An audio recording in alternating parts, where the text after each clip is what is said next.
And now to react to this, we're joined by Counsel to Labour Party, Monday Mahwa. Monday, it's good to have you join us this afternoon. Let's get started, shall we? I mean, just looking at all that's going on, I have to ask, how does the Labour Party's constitution address the removal of replacement of key positions, such as the chairman, and what procedural steps must be followed according to the party's governance framework or constitution? Well, thank you very much for that question. It's unfortunate that the Labour Party, that is supposed to be an alternative party to both PDP and APC, had decided to become a laughingstock because of some selfish interests of some few individuals within the parties.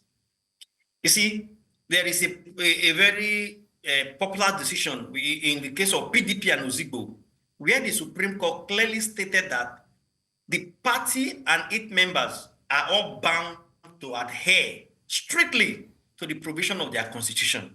So as long as you are a member of party, no matter how highly placed, you are subject to the provisions of the constitution of your party. Now, the Labour Party constitution clearly provides for how meetings of the party can be called or convened or convoked. And the only person that has the authority by the constitutional provision of the party to convoke any meeting of the party, whether be it a NEC meeting, be it an NWC meeting, whatever meeting, it is only the chairman of the party, the secretary of the party, with the permission of the chairman of the party that can call for that meeting. Now, again, let me also take you back to the fact that as a president or a presidential candidate of a party, you are only a member of the NEC of the party. And you are not a member of the NWC. The NEC is the National Executive Committee of the party, while the NWC is the National Work Committee of the party that is in charge of the day-to-day working or running of the party. So being a governor or an ex-governor, being a president or an ex-president, you are not a member of the NWC. And therefore, you have no right to call any meeting of the party. Now, again, I will blame all of this happening in the party on Julius Abure, with the greatest respect to him. He refused to listen to reasons. Otherwise, we will not be where we are now. And also, I also want to add also that everything happening at the moment also, Peter Obi cannot claim ignorance of it. He cannot be exonerated from it. Why am I saying so?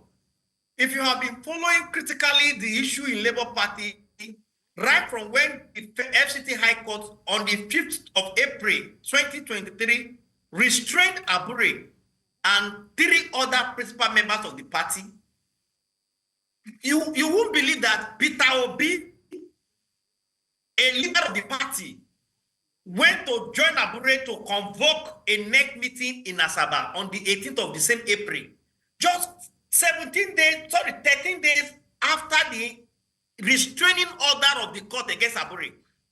And then some of the newsmen asked Peter Obi during the NEC meeting in Asaba, held in Asaba, on the 18th of April, that, what are you doing here? And he made a statement I can never forget. He said, well, Abure is my man.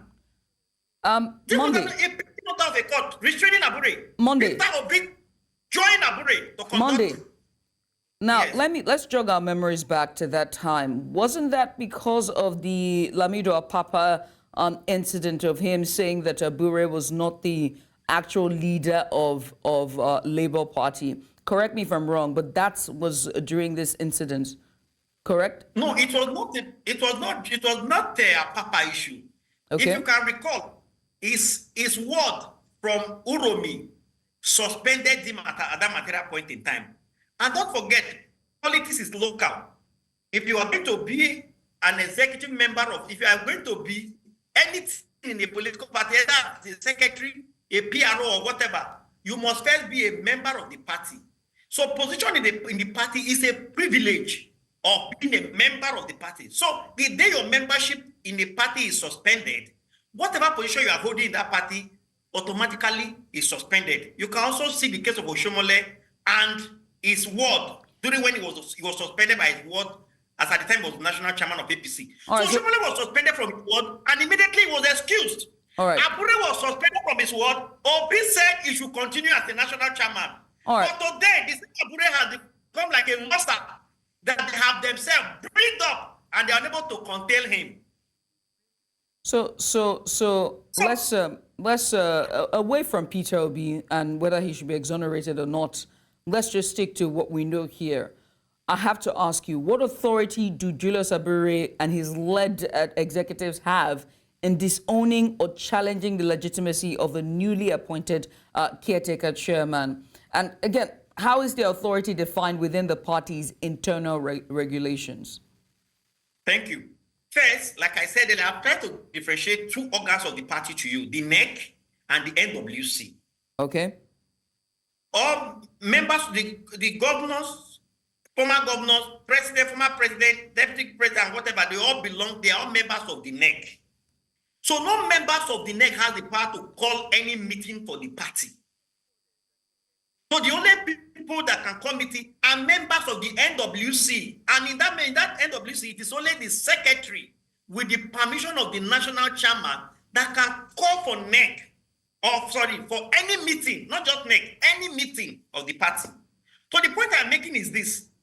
The question you first ask is, what authority, which provision of the law empowers them to call for any meeting of the party?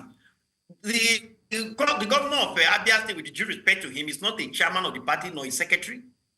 No elected members of that party are members of the NWC. So the meeting they had yesterday, of course, we are all praying for the issue with the Labour Party to be resolved. But illegality can never beget legality. That is the only issue I have with yesterday's meeting. Of course, Julius Abure is having issue currently. He went to Newi to conduct a convention that eventually brought him back again and himself, another person, as executive of the party. Of course, some of us that we have disowned that convention. Even with myself, I have disowned that convention. But the point is this: we must look at it from the legal perspective.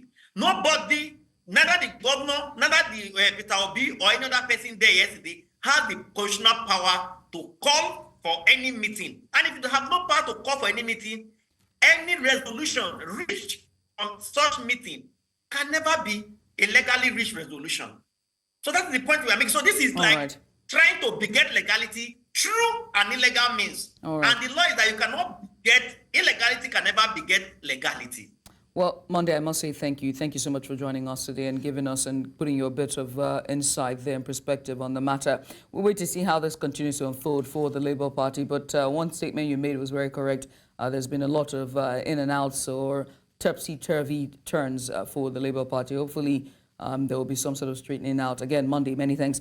Monday Mahwa is the Counsel for Labour Party, and he joined me today to discuss the matters with Labour Party.